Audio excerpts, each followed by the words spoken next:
Orang diabetes ototnya perlu nggak dilenturkan? Orang diabetes perlu nggak lemak yang di punggungnya diurai? Kenapa? Nanti oleh kita akan diberi obat diabetes, herbal untuk diabetes, misalnya cuka apel bawang dayak. Kalau di punggungnya banyak timbunan lemak, maka herbal untuk diabetesnya sampai nggak ke pankreas? Nggak nyampe. Jelas ya? Orang diabetes, orang kanker perlu nggak syaratnya dirangsang supaya aktif? Jadi pijat yang kita lah berikan kepada klien kita bukan untuk mengobati penyakitnya, tapi untuk memberikan sebab supaya dia bisa sembuh sendiri. Jadi kalau begitu siapa yang menyembuhkan sakitnya? Dirinya sendiri dengan seizin Allah. Bisa dipahami Bapak? Jadi nanti Bu, mulai hari ini jangan sibuk di penyakit, sibuklah di sebab sembuh. Kalau sibuk di si penyakit itu ranahnya dokter. Kita jangan sama dengan dokter, ranah kita itu sibuknya di sebab. Maka kami menyimpulkan sebab sembuh itu minimal ada 5. Tolong dicatat baik-baik. Yang pertama bersih. Yang kedua pH darah ideal. Yang ketiga enzim ditambah. Yang keempat BAB, BAK-nya lancar. Yang kelima mutaharik senantiasa bergerak, berusaha mencari kesembuhan tanpa ada putus asa. Pahim?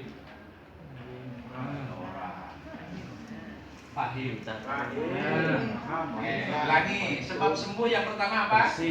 Bersih. Yang kedua pH ideal. Yang ketiga enzim ditambah. Yang keempat BAB lancar.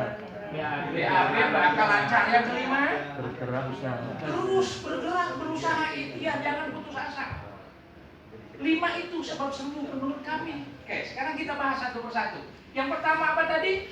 Bersih. Nopo mawon sing harus diresiki kalau kita ingin sembuh. Mau diabetes kek, mau kencing apa, mau saraf kejepit kek, mau kanker kek, mau tumor. Kalau ingin sembuh harus bersih. Nopo mawon sing harus diresiki? Darah. Orang kena kanker darahnya kotor bisa sembuh?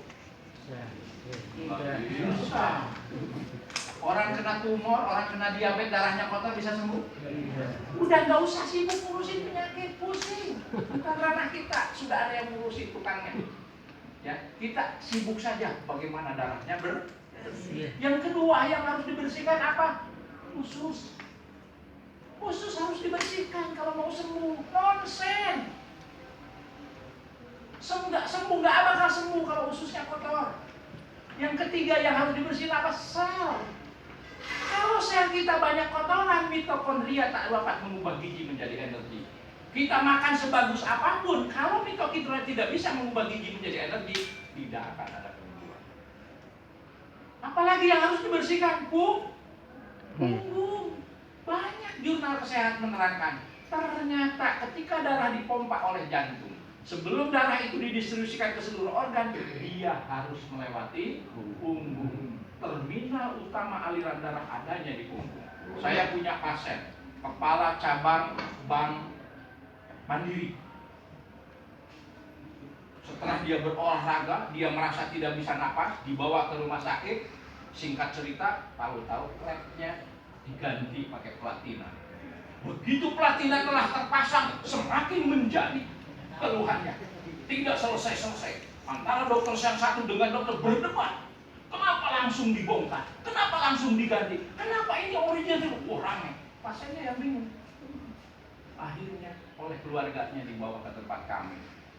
Begitu kami lihat punggungnya, kami melihat ada gundukan lemak yang membatu di sebelah kiri punggungnya. Begitu kami berhasil urai, apa ungkapannya? Kok saya sekarang tidak bernapas dengan lega? Ternyata banyak keluhan organ, tetapi akar masalahnya bukan di organ itu, tapi di terminal utama aliran Bapak pinjam di polisi cuci darah. Wah, Masya Allah. Bahkan terakhir kemarin kami kedatangan seorang pasien bapak-bapak baru saja pulang dari rumah sakit, belum sempat ke rumahnya mampir ke tempat kami, katanya divonis kanker di pantatnya. Begitu saya lihat, menurut kecerdasan yang saya punya, saya melihatnya bukan kanker, bukan tumor, karena kami bukan sekali, dua kali melihat kanker kayak apa, melihat tumor kayak apa. Ini saya melihat bisul, Pak. Tak beranikan, saya minta istighfar kepada Allah. Ya Allah, kalau analisa saya salah, ampunilah. Saya melihat mata saya dan ini bukan. Menurut kecerdasan intelektual yang saya miliki, ini cuma bisul. Tak sangat lebah, dep, 5 hari kedua sampai luar. Dan ini bukan sekali, dua kali yang ada. Oke, jadi Bapak, saya ulangi tegas jawabannya. Kami tidak sibuk ngurusi penyakit. Kami ngajak sibuk di sebab sembuh. Coba boleh dibuktikan kebenaran teori ini. Bersihkan darahnya, bersihkan ususnya, bersihkan selnya, bersihkan punggungnya, bersihkan pikirannya, bersihkan hatinya. Ternyata yang menyembuhkan siapa? Allah. Dirinya sendiri dengan seizin Allah. Benar. Tapi kalau ibu sibuk, saya kena diabetes, sibuk diurusi, gimana gulanya keluar? Mau kasih ini aja obatnya, kasih lagi obatnya ini, sibuk ngurusin itu. Tapi yang masuk nasi putih, yang masuk roti, yang masuk kopi. Namanya gali lubang tutup lubang. Sudah mulai hari ini, jangan sibuk ngurusi penyakit. Sibuklah menembus sebab. Darahnya sudah dibersihkan, ususnya sudah dibersihkan, selnya sudah dibersihkan, pikirannya, hati bumi sudah. Lah kok belum sembuh? Masuk ke tahap sebab berikutnya apa? pH darah harus ideal. Ibu bapak, untuk sembuh itu variabelnya banyak. Di antaranya selain bersih, untuk sembuh itu apa? pH darah harus ideal. Berapa idealnya pH darah untuk bisa sembuh? 7,365 potensial hidrogen. Maka doakan kami supaya punya rezeki. Kelak kami ingin beli mikroskop elektron, supaya ketika ada pasien datang ke tempat kami, tak lihat berapa pH darah. Kalau ada data, biasanya diarahkannya gampang.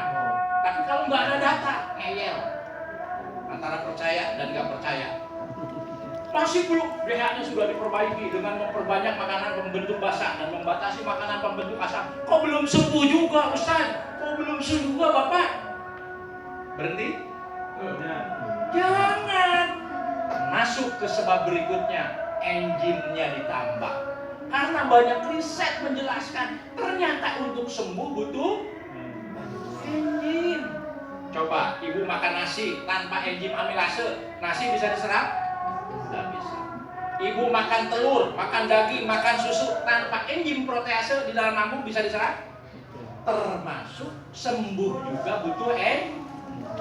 Dari mana kita nambah enzim? Di dalam tubuh kita ada enzim pangkal. Enzim pangkal yang ada di dalam tubuh kita bisa dikembangkan oleh kita, tapi butuh tool, butuh bahan. Apa bahannya?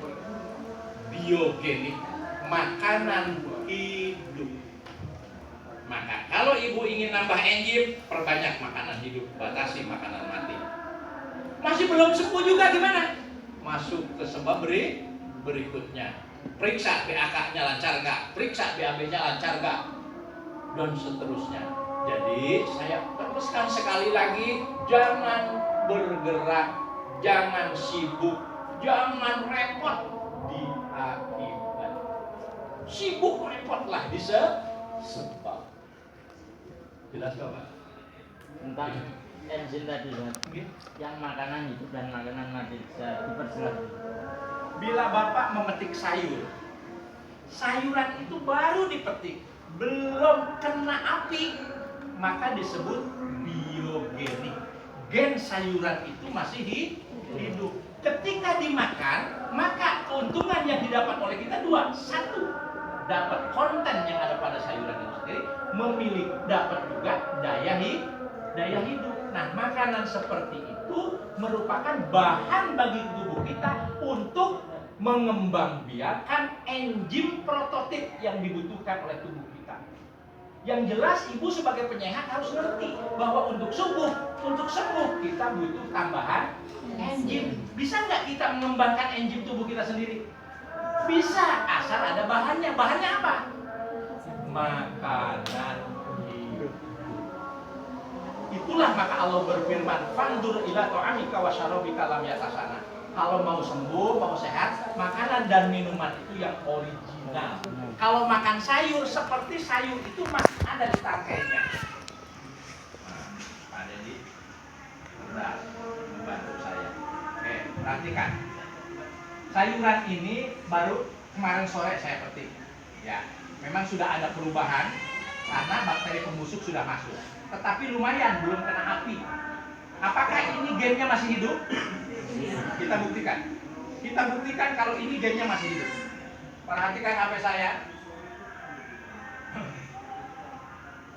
Terbuka. Kalau saya pakai ini. Kenapa tidak terbuka? Ini barang mati. Nggak ada kehidupan di sini. Sekarang saya pakai ini. Kenapa terbuka? Berarti ini adalah sayuran hidup. Buktinya tuh bisa dipakai untuk buka HP. Jelas? Jadi semua sayuran yang baru dipetik belum kena api, maka dia adalah sayuran biogenik. Gennya hidup. Maka ke depan kalau kita ingin membangun kesehatan masyarakat, ajak menanam. Kenapa? Karena kalau kita membeli sayuran di pasar, kapan dipetiknya? 2 hari yang lalu.